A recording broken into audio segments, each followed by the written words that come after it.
हम इसके बाद देखेंगे। सबसे पहले हम शुरू करते हैं। अमीर खुसरो का पूरा नाम यह 2 बार पूछा गया है, एमपी असिस्टेंट प्रोफेसर में भी और साथ में राजस्थान कॉलेज लेक्चरर में भी। तो संभावना है कि आगे भी कहीं पूछा जाए। तो उनका पूरा नाम था अबुल हसन यमीनुद्दीन खुसरो, इसको ज़रूर याद रखें। फिर उनका जन्म हुआ 1253 पटियाली उत्तर प्रदेश में, जो कि वर्तमान एटा ज़िले में है पटियाली। वहाँ 1253 में इनका जन्म हुआ। ये बरनी से जियाउद्दीन बरनी, जो दिल्ली सल्तनत का एक इतिहासकार है, उससे बड़े थे, क्योंकि बरनी का जन्म 1284-85 में माना जाता है, जबकि अमीर खुसरो 1253 में ही हुए। तो इनका जन्म 1253 में हुआ और मृत्यु इनकी 1325 में। जिस साल निजामुद्दीन औलिया इनके गुरु की मृत्यु हुई, उसी साल इनकी भी मृत्यु उनके कुछ ही दिन बाद हो गई। और इनकी कब्र भी अपने गुरु हज़रत निजामुद्दीन औलिया, जो दिल्ली में उनकी कब्र है, उन्हीं के पास इनकी भी कब्र है, अमीर खुसरो की। इनके प्रारंभिक जीवन की थोड़ी सी बात करें तो अमीर खुसरो ने अपने जीवन की शुरुआत बलबन के शासनकाल में शुरू की। तो बलबन के भतीजे मलिक किसली खां के अधीन या उसके अधीन एक नौकर के रूप में अपने जीवन की शुरुआत करते हैं। और उसके बाद वह बंगाल में लखनऊती का उसमें जो गवर्नर था बलबन का बेटा बुगरा खान, उसके सेवा में कुछ समय रहे। फिर वहाँ से वापस आकर या बलबन के सबसे बड़े बेटे शाहजादा मोहम्मद की सेवा में रहे। शाहजादा मोहम्मद जब मंगोलों से लड़ते हुए मारा गया तो अमीर खुसरो को भी बंदी बना लिया गया। फिर किसी तरह से वहाँ से छूट करके कैद से वापस आए। तब उस समय बलबन की मृत्यु हो चुकी थी और जो कैकुबाद है बुगरा खान का बेटा, वह दिल्ली का सुल्तान था। तो उसी के अधीन पहली अपनी ऐतिहासिक रचना जो कविता के रूप में शुरू की, वह किरानुस्सादैन थी। उसकी बात हम आगे करेंगे। तो ये था उनका जीवन की शुरुआत। अब ये खुद को हिंद का तोता या तूतिए हिंद कहते हैं। अमीर खुसरो पहले ऐसे तुर्की मुसलमान हैं जिन्हें हिंदी भाषा से और इतना प्रेम है, साथ में भारतीय पशु पक्षी, जलवायु से और यहाँ के पेड़ पौधों से भी। वह कहते हैं कि जो हिंदी है वह किसी भी रूप में फारसी और अरबी से कम नहीं है।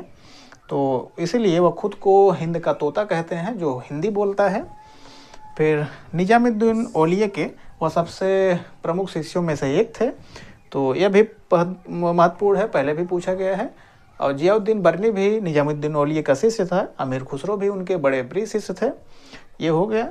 फिर अमीर खुसरो ने 8 सुल्तानों का शासन देखा अपने जीवन काल में। उन्होंने शुरुआत की बलबन के शासनकाल से और गयासुद्दीन तुगलक के समय। उसके आखिरी समय में जब गयासुद्दीन तुगलक की मृत्यु हुई, उसी साल निजामुद्दीन औलिया भी और साथ में अमीर खुसरो की भी मृत्यु हो गई। तो ऐसे करके उन्होंने 8 सुल्तानों का शासन अपने जीवन काल में देखा। यह भी पूछा गया है। प्रारंभिक जीवन के बाद अब हम अमीर खुसरो की ऐतिहासिक रचनाओं की बात कर लेते हैं, जिससे सबसे ज़्यादा क्वेश्चन पूछे जाते हैं। तो अमीर खुसरो की पहली जो ऐतिहासिक रचना है, जिसे कविता के रूप में उसने लिखा, जैसा कि पहले ही बताया, यह है किरानुस्सादैन, जो सुल्तान बुगरा खान के आदेश पर लिखी गई। तो ये किरानुस्सादैन ये अमीर खुसरो की पहली रचना है जो सुल्तान कैकुबाद के आदेश पर लिखी गई। और इस पुस्तक में है क्या कि इसमें कैकुबाद और कैकुबाद के पिता जो बुगरा खान हैं, जो उस समय बंगाल में लखनऊती का गवर्नर था वहाँ का, तो दोनों का पिता और पुत्र के मिलन का वर्णन पहले किरानुस्सादैन में हुआ है। ये बुगरा खान उस समय बंगाल में लखनऊती का गवर्नर था। तो सरयू नदी के किनारे बुगरा खान और कैकुबाद के मिलन का वर्णन इस किरानुस्सादैन में मिलता है। यह बहुत पूछा जाता है।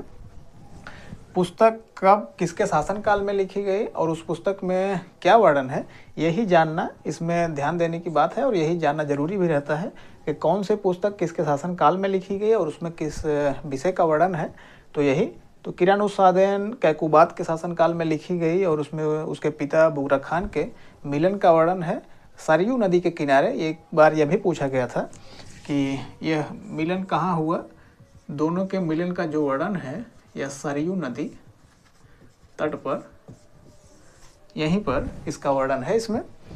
फिर आते हैं हम आगे, जो दूसरी पुस्तक जो ऐतिहासिक रचना है जिसके विषय में पूछा जाता है, वो है मिफ्ता उल फुतूह, जो सुल्तान जलालुद्दीन खिलजी के शासनकाल में लिखी गई। यह जलालुद्दीन खिलजी की विजयों का वर्णन इसमें है। तो मिफ्ता अल फुतूह, और इसका क्रम भी जिस क्रम में जैसे किताब लिखी गई हैं अमीर खुसरो की रचनाएं, मैंने उसी क्रम में लिखा है, तो इसको क्रम हमेशा याद रखें। किरान सादैन के बाद दूसरी पुस्तक मिफ्ता उल फुतूह लिखी गई जलालुद्दीन खिलजी के समय। फिर उसके बाद जलालुद्दीन खिलजी के बाद खजाइन उल फुतूह लिखी गई अलाउद्दीन खिलजी के समय। खजाइन उल फुतूह को तारीख अलाई या फिर विजयों का कोष भी कहते हैं। अमीर खुसरो यह अलाउद्दीन खिलजी के दक्षिण विजयों का महत्वपूर्ण विवरण देती है।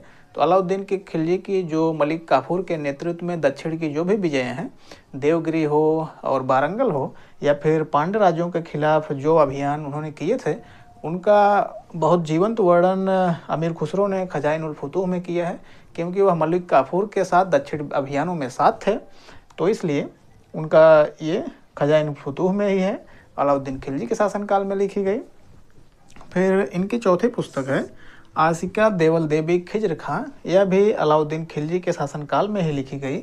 तो जो खिज्र खान था यह अलाउद्दीन खिलजी का बड़ा बेटा था, और जो देवल देवी हैं यह गुजरात के राजा कर्ण देव जो थे उनकी पुत्री देवल देवी। तो इन्हीं दोनों के प्रेम प्रसंगों का वर्णन इसमें है आसिका में।